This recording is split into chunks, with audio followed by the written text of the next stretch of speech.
नमस्कार बच्चों। आज हम शुरू कर रहे हैं रस। पहले हम बात करेंगे रस के शाब्दिक अर्थ के बारे में। अगर हम इसका शब्दकोशीय अर्थ देखते हैं, डिक्शनरी में इसका अर्थ देखते हैं, तो रस के हमें अनेक अर्थ मिलते हैं। जैसे रस का अर्थ होता है सार, जल, दूध, अमृत, आनंद। आनंद के लिए भी रस को हम प्रयोग में लाते हैं।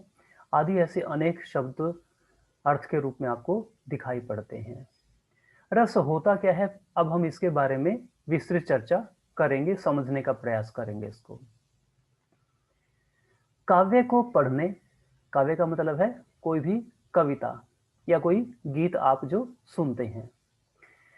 काव्य को पढ़ने, सुनने अथवा नाटक आदि को देखने पर जिस आनंद की अनुभूति होती है उसे रस कहते हैं। कहने का मतलब क्या हुआ, जब हम किसी कविता को पढ़ते हैं या किसी गीत को पढ़ते हैं या अपनी आंखों से किसी नाटक को देखते हैं, नाटक का मतलब यहाँ पर क्या हुआ, दृश्य रूप में किसी भी चीज को देखते हैं। हम टीवी सीरियल देखते हैं या टीवी के ऊपर हम कोई मूवी देखते हैं, फिल्म देखते हैं, वो भी एक नाटक का ही हिस्सा होता है। या हम रंगमंच पर स्टेज के ऊपर कोई नाटक देखते हैं, उसको देखने से या किसी कविता को पढ़ने से या कोई हमें कुछ सुनाता है उसको सुनने से हमें जिस आनंद की अनुभूति होती है, हम जिस आनंद को महसूस करते हैं, काव्य में हम उसको रस कहते हैं, साहित्य में हम उसको रस कहते हैं।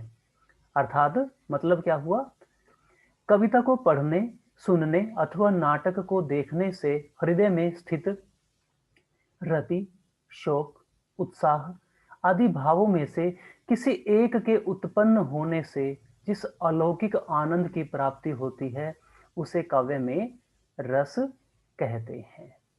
कहने का मतलब क्या है, जब हम किसी कविता को पढ़ते हैं या सुनते हैं या नाटक रूप में किसी दृश्य को हम देखते हैं, चाहे वो स्टेज पर नाटक हो या आपके विद्यालय में कोई नाटक खेला गया है या हम कोई फिल्म देख रहे हैं, वो भी एक नाटक ही होती है। उसको देखने से हमारे मन में अनेक भाव उत्पन्न हो जाते हैं। आपने देखा होगा, किसी कविता को सुनकर हमारे अंदर जोश आ जाता है, उत्साह भर जाता है। किसी फिल्म को देखकर, किसी नाटक को देखकर हमारे मन में रति अर्थात प्रेम भाव पैदा हो जाता है। किसी को देखकर या सुनकर हमारे मन में शोक, दुख का भाव पैदा हो जाता है।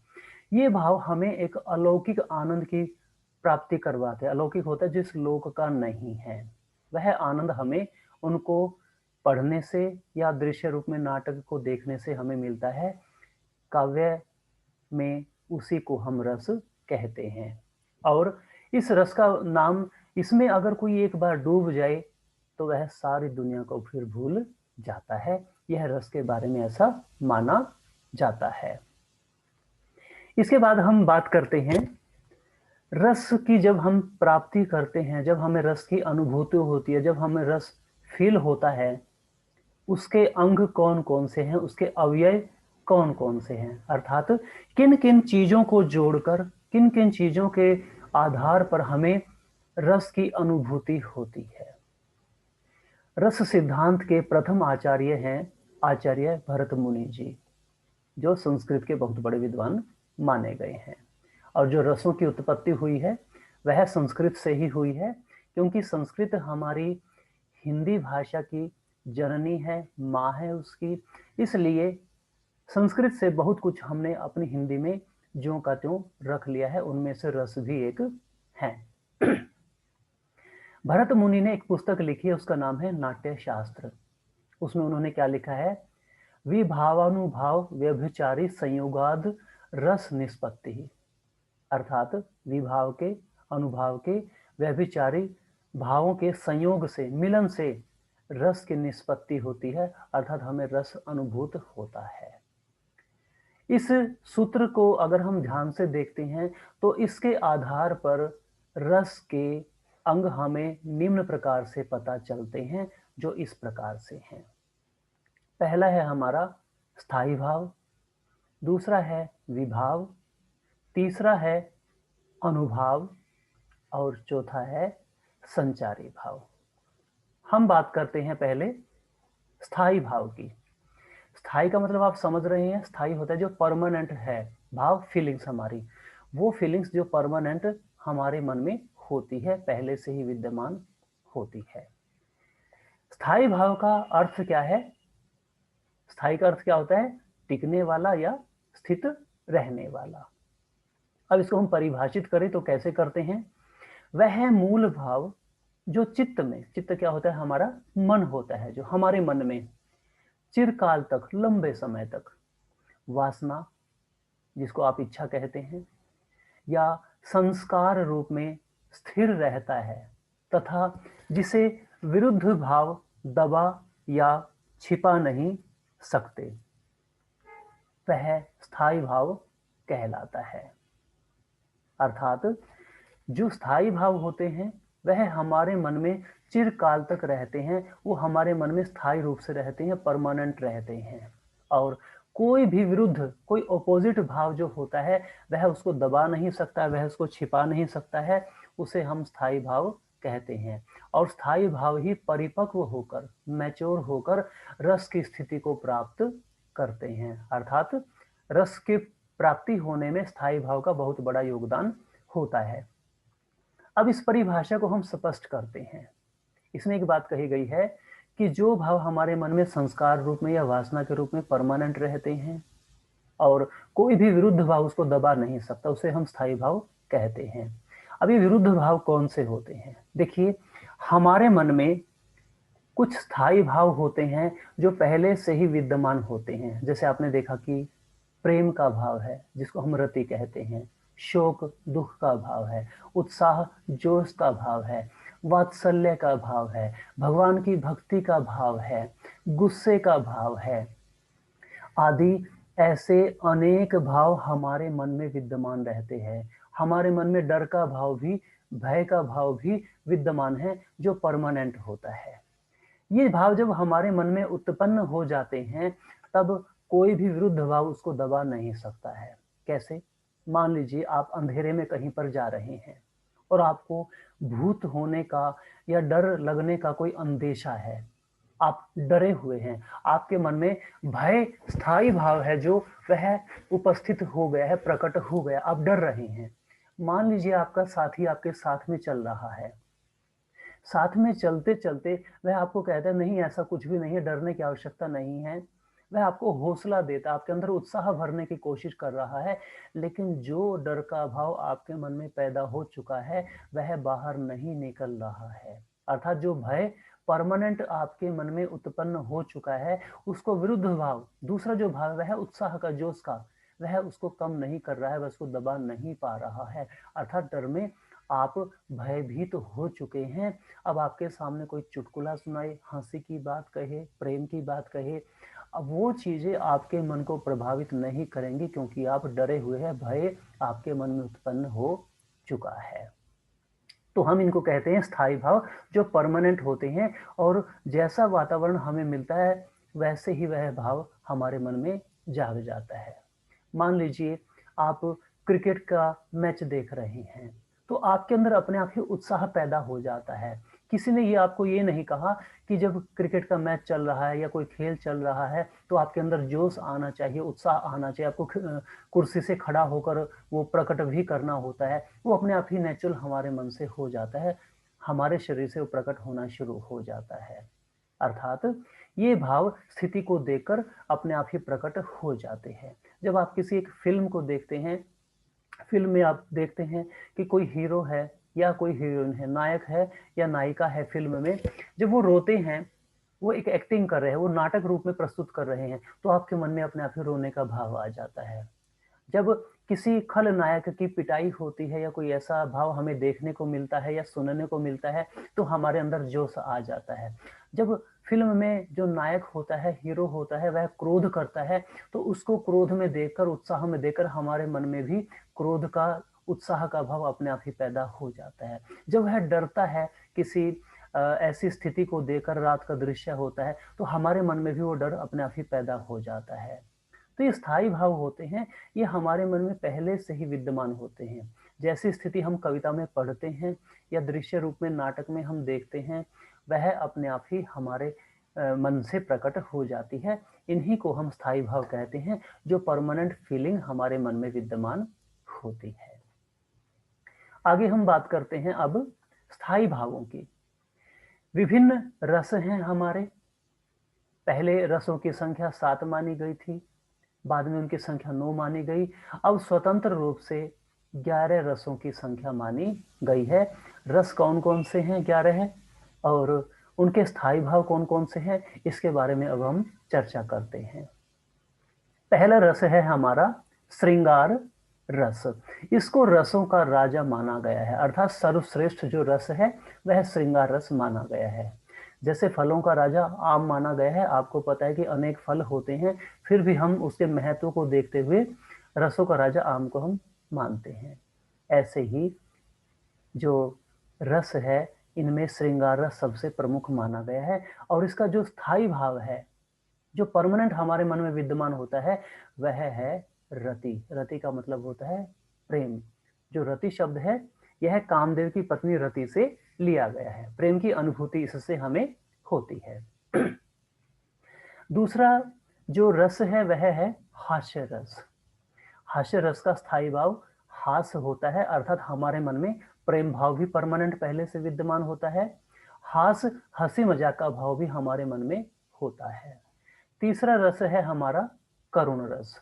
इसका स्थायी भाव है शोक, अर्थात दुख जिसको आप कहते हैं, यह हमारे मन में परमानेंट विद्यमान होता है। अगला रस है हमारा रौद्र रस, जिसका स्थायी भाव है क्रोध। क्रोध भी हमारे मन में परमानेंट पहले से ही विद्यमान होता है। ये सारे भाव हमारे मन में परमानेंट विद्यमान होते हैं। हम कविता में जैसा भाव महसूस करते हैं या दृश्य नाटक रूप में हम जो भी देखते हैं, फिल्म में हम देखते हैं, वही भाव अपने आप ही हमारे मन से जाग जाता है। अगला है वीर रस, और इसका स्थायी भाव है उत्साह, जिसको आप जोश से भी समझ सकते हैं। भयानक रस का स्थायी भाव क्या है? भय, जिसको आप डर कहते हैं। अगला है विभत्स रस। कई जगह आपको ये विभत्स रस भी नाम से मिलता है, व की जगह ब मिलेगा आपको। तो इसका जो स्थायी भाव है वह है जुगुप्सा, जिसको आप घृणा कहते हैं। अगला है अद्भुत रस, जिसका स्थायी भाव है विस्मय, हैरान कर देने वाली कोई चीज जो हमें अचंभित कर देती है। इसके बाद है हमारा शांत रस। शांत रस का स्थायी भाव होता है निर्वेद या शम, और जिसको आप उदासीनता भी से भी संबंध मान सकते हैं। अगला रस है हमारा वात्सल्य रस, और इसका स्थायी भाव है वत्सलता या वात्सल्य, जिसमें हम माता पिता का पुत्र पुत्री के प्रति स्नेह भाव देख पाते हैं। और अंतिम रस है हमारा भक्ति रस, जिसमें देव विषयक रति अर्थात भगवान संबंधी प्रेम हमारे मन से विद्यमान होता है। तो इस प्रकार हमने देखा कि ये जो रस हैं 11 है, इनके जो स्थायी भाव हैं ये हमारे मन में पहले से ही विद्यमान होते हैं। स्थिति और वातावरण के अनुसार यही भाव हमारे मन से जाग जाते हैं, हम उनको अनुभव करना शुरू कर देते हैं। इसके बाद है जी, इसके बाद हम चर्चा करेंगे विभाव के बारे में। विभाव किसे कहते हैं? विभाव का रस की उत्पत्ति होने में क्या अर्थ होता है, क्या महत्व होता है, हम वो समझने का प्रयास करते हैं। विभाव का शाब्दिक अर्थ होता है कारण, निमित्त या हेतु। जो व्यक्ति, पदार्थ अथवा बाहरी विकार अन्य व्यक्तियों के हृदयों में भावों को जागृत करता है, उसे विभाव कहते हैं। अर्थात मतलब क्या है इस बात का? भाव यह है कि स्थायी भाव को जागृत करने में, हमारे मन में उत्पन्न करने में, स्थायी भाव कौन से हैं? वो घृणा का भाव है, वो उत्साह का भाव है, वो ईश्वर विषयक रति का भाव है। जागृत करने वाले जो कारण होते हैं उनको हम विभाव कहते हैं। इसके कारण ही सहृदय व्यक्ति, जो दिल वाला व्यक्ति है, जो महसूस करता उन भावों को, के मन में रस उत्पन्न होता है। इसके बाद हम बात करेंगे विभाव के प्रकार कौन कौन से हैं? पहला है, विभाव के दो प्रकार होते हैं। पहला उनमें से है आलंबन विभाव। आलंबन का अर्थ क्या होता है? आधार या सहारा। जिस व्यक्ति अथवा वस्तु के कारण कोई भाव जागृत होता है, उस व्यक्ति अथवा वस्तु को उस भाव का आलंबन कहते हैं। अर्थात जिसके सहारे से, जिसको देखकर हमारे मन में भाव उत्पन्न होते हैं, भाव जागृत होते हैं, उस व्यक्ति को या उस वस्तु को हम आलंबन कहते हैं। उदाहरण के लिए अगर हम श्रृंगार रस की बात करते हैं, जो रसों का राजा होता है, जिसका स्थायी भाव क्या है? रति होता है। रति का मतलब होता है प्रेम। तो जैसे श्रृंगार रस में कोई नायक है, वह नायिका को देखता है, तो नायिका उसके लिए आलंबन होती है। अर्थात नायिका को देखकर उसके मन में रति का भाव पैदा होता है, तो वह आलंबन विभाव कहलाता है। आलंबन विभाव के भी आगे दो उपभेद हैं, उसके भेद माने गए हैं। पहला है आश्रय और दूसरा होता है विषय। अब इसको भी हम समझेंगे। जिस व्यक्ति के मन में रति, शोक आदि स्थायी भाव उत्पन्न होते हैं, उसे आश्रय कहते हैं। अर्थात कोई व्यक्ति है जिसके मन में रस उत्पन्न हुआ है, कोई स्थायी भाव पैदा हुआ है, जैसे प्रेम का भाव है, घृणा का भाव है, भगवान की भक्ति का भाव है, भय का भाव है। जिस व्यक्ति के मन में वो उत्पन्न हुआ है, उस व्यक्ति को हम आश्रय कहते हैं। और जिस व्यक्ति या वस्तु के लिए आश्रय के मन में भाव उत्पन्न होते हैं, उसे हम आश्रय कहते हैं। अब इसको उदाहरण से हम बात को स्पष्ट करेंगे। जैसे उदाहरण है, एक वाक्य है, भक्त भगवान की भक्ति कर रहा है। कौन है? एक भक्त है, वह क्या कर रहा है? भगवान की भक्ति में लीन है, उसकी भक्ति वह कर रहा है। इस वाक्य में भक्त है वह आश्रय है। अर्थात आश्रय कौन है? जिसके मन में स्थायी भाव पैदा हुआ है। किसके मन में पैदा हुआ? एक व्यक्ति है कोई, वह भगवान की भक्ति कर रहा है, उसको हम भक्त कह रहे हैं। और भगवान विषय है। अब भक्त के मन में भक्ति पैदा किसको देखकर हुई है? किसके साथ रहकर हुई है? वह कौन है? वह भगवान है। अर्थात भक्त आश्रय हुआ, और जिसको देखकर भगवान की भक्ति पैदा हुई है, भक्ति भाव पैदा हुआ है, वह विषय कहलाता है। अर्थात इस वाक्य में भक्त आश्रय है, जिसके मन में स्थायी भाव उत्पन्न हुआ है, और भगवान है वह विषय कहलाएगा। क्योंकि भगवान के लिए ही भक्त के मन में भक्ति का भाव उत्पन्न हुआ है। तो इसको हम इस प्रकार से समझ सकते हैं। अर्थात आलंबन विभाव के दो भेद होते हैं, आश्रय और विषय। जिसके मन में रस उत्पन्न होता है, स्थायी भाव उत्पन्न होते हैं, वह व्यक्ति आश्रय कहलाता है। और जिसको देखकर उत्पन्न होते हैं, उसको हम क्या कहते हैं? उसको हम विषय कहते हैं। इसके बाद है, आलंबन के बाद होता है उद्दीपन विभाव। अब हम उद्दीपन की चर्चा करेंगे। उद्दीपन विभाव किसे कहते हैं? उद्दीपन का जो शाब्दिक अर्थ होता है, शब्दकोशीय अर्थ होता है, वह होता है किसी चीज को बढ़ावा देना, बढ़ाना, उसको उद्दीप्त करना, एक्साइटेड करना उसको। आश्रय के मन में स्थायी भावों को तीव्रता प्रदान करने वाले विषयों को, चेष्टाओं को, उसकी कोशिशों को, या वहाँ के इन्वायरमेंट को, वातावरण को, आदि जो चीजें होती हैं, उनको हम उद्दीपन विभाव कहते हैं।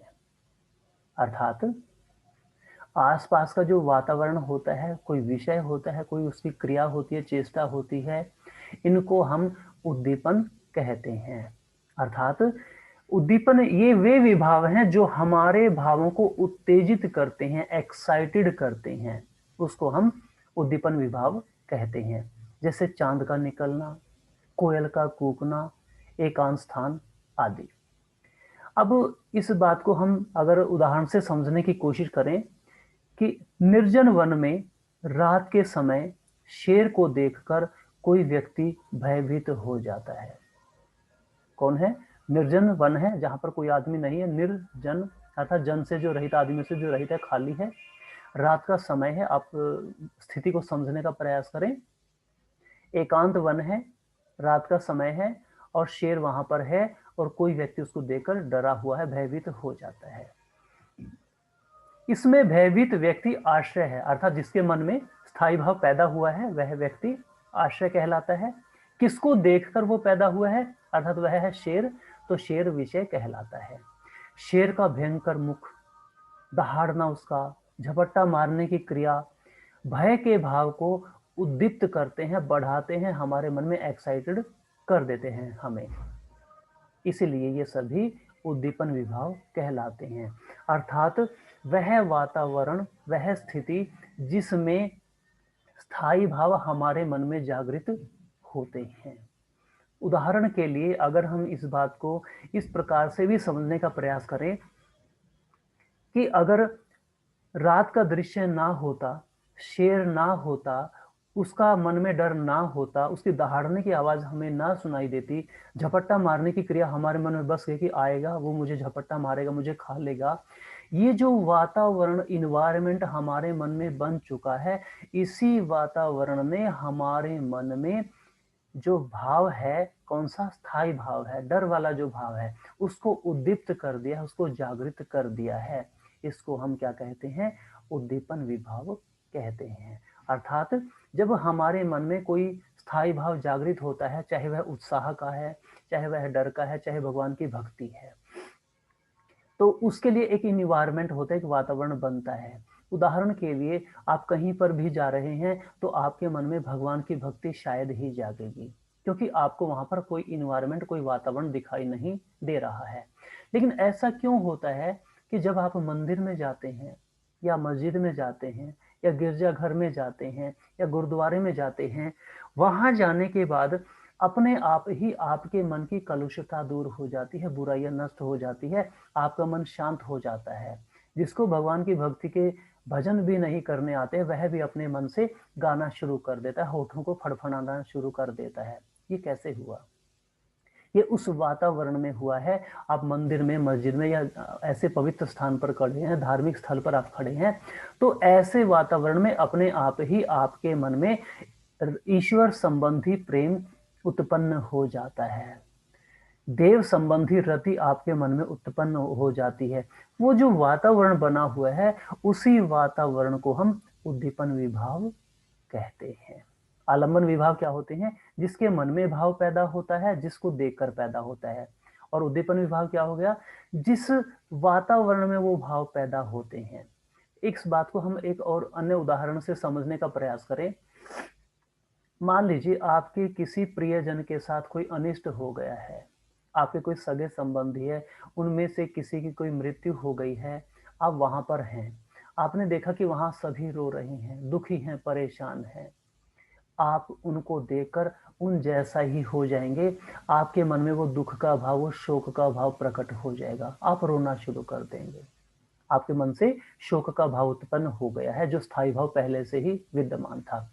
अब आपके सामने कोई चुटकुला सुना रहा है, आपको हंसाने की कोशिश कर रहा है, तो आप हंसने का प्रयास बिल्कुल भी नहीं करेंगे, क्योंकि आपका जो वातावरण बना हुआ है, आसपास का जो माहौल है, जो स्थिति है, जो विषय है वहां का, वह दुख का विषय है, शोक का विषय है। ऐसी स्थिति में आप हंस नहीं पाएंगे, आपके मन से उत्साह का भाव उत्पन्न नहीं होगा, आपके मन में प्रेम भाव पैदा नहीं होगा, रति का भाव पैदा नहीं होगा। तो ऐसी स्थिति में आपके मन में शोक का भाव ही पैदा होगा, क्योंकि वहां का वातावरण दुख का वातावरण बना हुआ है और वो दुख आपके मन में भी समा गया है, आपके मन से भी वह प्रकट हो रहा है। ऐसी स्थिति में उसके दुख को आप अपना दुख मानना शुरू कर देते हैं। तो हम इसको कहते हैं उद्दीपन विभाव, अर्थात वह वातावरण जिसमें वह स्थायी भाव हमारे मन में उत्पन्न हो जाता है, उसे हम उद्दीपन विभाव कहते हैं। इसके बाद है अनुभाव। अब हम अनुभाव किसे कहते हैं, यह भी समझना अनिवार्य है, क्योंकि जब तक हम इन अंगों के बारे में नहीं जानेंगे, रस के बारे में हम सही सही जानकारी प्राप्त नहीं कर पाएंगे। अनुभाव को अगर हम शब्दकोशीय दृष्टि से देखने का प्रयास करें, तो इसका अर्थ निकलता है महिमा, प्रभाव, दृढ़ विश्वास, दृढ़ संकल्प आदि ये अर्थ इसके शब्दकोश में, डिक्शनरी में आपको देखने को मिलते हैं। जो भाव स्थायी भावों के बाद हमारे शारीरिक विकार के रूप में दिखाई देते हैं उन्हें अनुभाव कहते हैं। कहने का मतलब क्या है, जब हमारे मन में कोई स्थायी भाव पैदा हो गया है तो शरीर के माध्यम से हम कुछ क्रिया करना शुरू कर देते हैं। अनुभाव का मतलब क्या है, अनु पीछे, भाव भाव, अर्थात वह भाव जो स्थायी भाव के पीछे पीछे हमारे मन में चलते रहते हैं, बदलते रहते हैं। अगर हम इसको उदाहरण से समझें, कैसे, जैसे विरह व्याकुल नायक द्वारा सिसकियां लेना, बाल नोचना आदि। वे सभी शारीरिक एवं मानसिक चेष्टाएं जो किसी भाव को अनुभव कराती है, महसूस कराती है हमें, उसे हम अनुभाव कहते हैं। साहित्य शास्त्र में स्थायी भावों का अनुभव कराने वाले भावों को अनुभाव कहा जाता है। उदाहरण, जैसे कोई व्यक्ति क्रोध में है, इसका पता कैसे चलता है? उत्तर क्या मिलेगा आपको? उसके हाव भाव से, मुख की मुद्रा से, उसके चेहरे की बनावट कैसी है। लाल आंखें हमें उसकी दिखाई देती है, चेहरे पर तैनात गुस्से से भरी बातें वह करना शुरू कर देता है। तो ये जो भाव है, अनुभाव जिसको हम कहते हैं, तो ये भाव अर्थात चेहरे पर गुस्सा होना, आंखें लाल होना, गुस्से से भरी बातें करना, इससे हम क्या अंदाजा लगा लेते हैं कि उसके मन में क्रोध का भाव उत्पन्न है। वह हमें कैसे पता चलेगा? अर्थात मन में क्या उत्पन्न हो, जो स्थायी भाव क्या था, वह क्रोध का भाव था। पता हमें कैसे चला? उसकी शारीरिक क्रिया के साथ, अर्थात यह भाव उसके पीछे पीछे चलता रहता है। हाव भाव से, उसकी चेहरे की बनावट से भ्रिकुटी तन जाती है, उसकी आंखें लाल हो जाती है, चेहरे पर गुस्सा तैनात होता है, वह हमें दिखाई देता है, वह इसी तरह की बातें करना शुरू कर देता है। तो इन सब चीजों से हमें पता चलता है, अर्थात वह भाव जो स्थायी भाव के पीछे पीछे उत्पन्न होते हैं, बाद में चलते हैं। अब हमने पहली बात क्या कही थी, उदाहरण के रूप में, जैसे विरह व्याकुल नायक द्वारा सिसकियां लेना, बाल नोचना आदि। अगर हम श्रृंगार रस की बात करें, जिसका स्थायी भाव है रति, नायक के मन में, हीरो के मन में नायिका के प्रति प्रेम भाव उत्पन्न हो गया है। किन्हीं कारणों से नायिका नायक से दूर चली गई है, मन में तो उसके प्रेम भाव है, रति का भाव विद्यमान है, वह जागा हुआ है। वह हमें कैसे पता चलेगा? जैसे आप किसी मूवी में देखते हैं, फिल्म में देखते हैं, नायक नायिका को याद करके सिसकियां लेता है, रोना शुरू कर देता है, अपने बाल नोचना शुरू कर देता है। तो जो शारीरिक क्रियाएं हमारे सामने प्रकट होती है, उससे हम अंदाजा लगा लेते हैं कि इसके मन में रति का भाव पैदा हुआ है, अपनी नायिका के प्रति प्रेम भाव पैदा हो चुका है। अर्थात ये भाव, अनुभाव वो होते हैं जो स्थायी भाव के बाद हमारे सामने प्रकट होते हैं और शरीर की क्रियाओं के माध्यम से हमें दिखाई देते हैं। मान लीजिए नायक रोना ना शुरू करे, अपने बालों को ना नोचे, तो हमें कैसे पता चलेगा कि उसके मन में नायिका के प्रति कितना प्रेम समाया हुआ है? तो अनुभव हम किसको कहते हैं? अनुभव जो भाव स्थायी भावों के बाद हमारे शारीरिक विकार के रूप में हमें दिखाई देते हैं, उसे हम अनुभाव कहते हैं।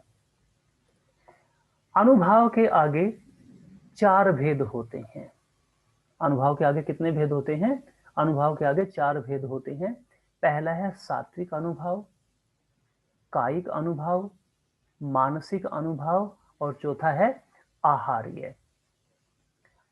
हम इनको समझने का प्रयास करें तो सात्विक अनुभव वो होते हैं, वे शारीरिक क्रियाएं जो भाव के जागृत हो जाने पर स्वयं ही घटित हो जाती है, अर्थात जो हमें दिखाई देती हैं, जो हमारे मन से प्रकट होती है। जैसे रोमांचित हो जाते हैं हम, हमें पसीना आना शुरू हो जाता है, चेहरे का रंग अर्थात जो डर है हमारे चेहरे पर दिखाई देना शुरू हो जाता है, शरीर हमारा कांपना शुरू कर देता है।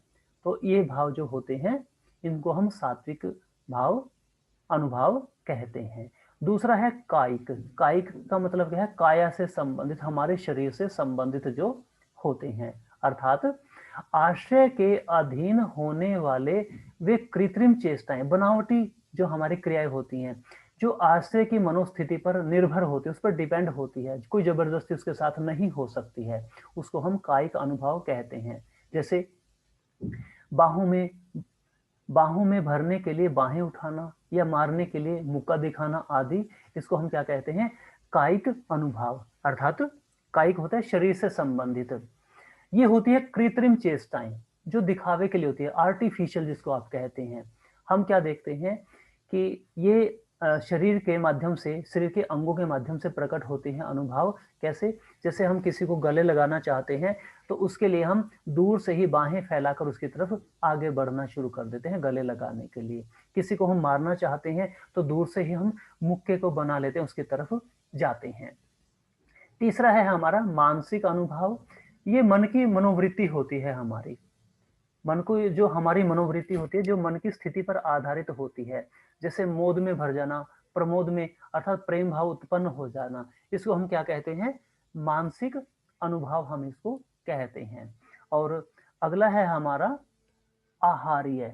आहार्य का ये बाह्य आडंबर बना लेना, मतलब वेशभूषा को बदल लेना, उसको हम आहार्य अनुभव कहते हैं। उदाहरण के लिए जैसे आपने देखा कि हम वेश बदल लेते हैं, अपना दिखावटी रूप बना लेते हैं, ढोंगी आदमी बन जाते हैं, तिलक लगा लेते हैं, छापा लगा लेते हैं, साधु सन्यासी बनकर कुछ प्रदर्शन करते हैं अपना, तो इनको हम क्या कहते हैं? इनको हम आहार्य अनुभव कहते हैं। तो अनुभव के कितने भेद हैं? अनुभव के 4 भेद हैं। सात्विक, दूसरा है कायिक, तीसरा है मानसिक और चौथा है आहार्य। इसके बाद होता है व्यभिचारी भाव या संचारी भाव। अब व्यभिचारी भाव, संचारी भाव हम किसको कहते हैं? व्यभिचारी और संचारी भाव दोनों का एक ही अर्थ है, दोनों समानार्थी शब्द हैं। जो भाव हमारे अर्थात आश्रय के मन में लगातार बदलते रहते हैं, अर्थात आते जाते रहते हैं, वो टिककर नहीं रहते हैं स्थायी भाव की तरह, उसे हम संचारी भाव कहते हैं। संचारी भावों की संख्या 33 मानी गई है। जैसे श्रम, मरण की चिंता होना, स्वप्न, निर्वेद, उदासीनता मन में आ जाना, निद्रा, मति, ग्लानि, चिंता, गर्व, जड़ता आदि, ये 33 भाव माने गए हैं। अर्थात आपने देखा है कि हमारे मन में अनेक भाव ऐसे होते हैं जो चलते फिरते रहते हैं। जैसे आपने देखा कि बरसात होती है, बरसात होने के बाद पानी की बूंद गिरते एक बुलबुला सा बन जाता है, थोड़ी देर के बाद वह फूट जाता है, फिर नया बुलबुला बनता है। ऐसे ही ये जो 33 भाव माने गए हैं, हम इनको संचारी भाव कहते हैं। संचारी का मतलब होता है संचरण करना, संचरण का मतलब होता है घूमना फिरना। आपने देखा होगा कि आप मान लीजिए हास में डूबे हुए, अर्थात हंसी मजाक में डूबे हुए हैं, तो कभी आपके मन में कोई दूसरा भाव पैदा हो जाएगा थोड़े समय के लिए, कभी कुछ और आप सोचना शुरू कर दें, कुछ सेकंडों में ये भाव आपके मन में बदलते रहते हैं। कभी आपके मन में ग्लानि का भाव उत्पन्न होता है, कभी चिंता का भाव हो जाता है, कभी आप जड़ पत्थर की मूर्ति के समान बन जाते हैं, कभी आपके मन में गर्व का अनुभूति होनी शुरू हो जाती है। तो ये भाव हैं, ये संचरण करते रहते हैं, ये परमानेंट हमारे मन में नहीं टिकते हैं, कुछ पलों के लिए हमारे मन में ये आते हैं, उसके बाद ये हमारे मन से चले जाते हैं। तो हम इनको क्या कहते हैं? हम इनको व्यभिचारी या संचारी भाव कहते हैं।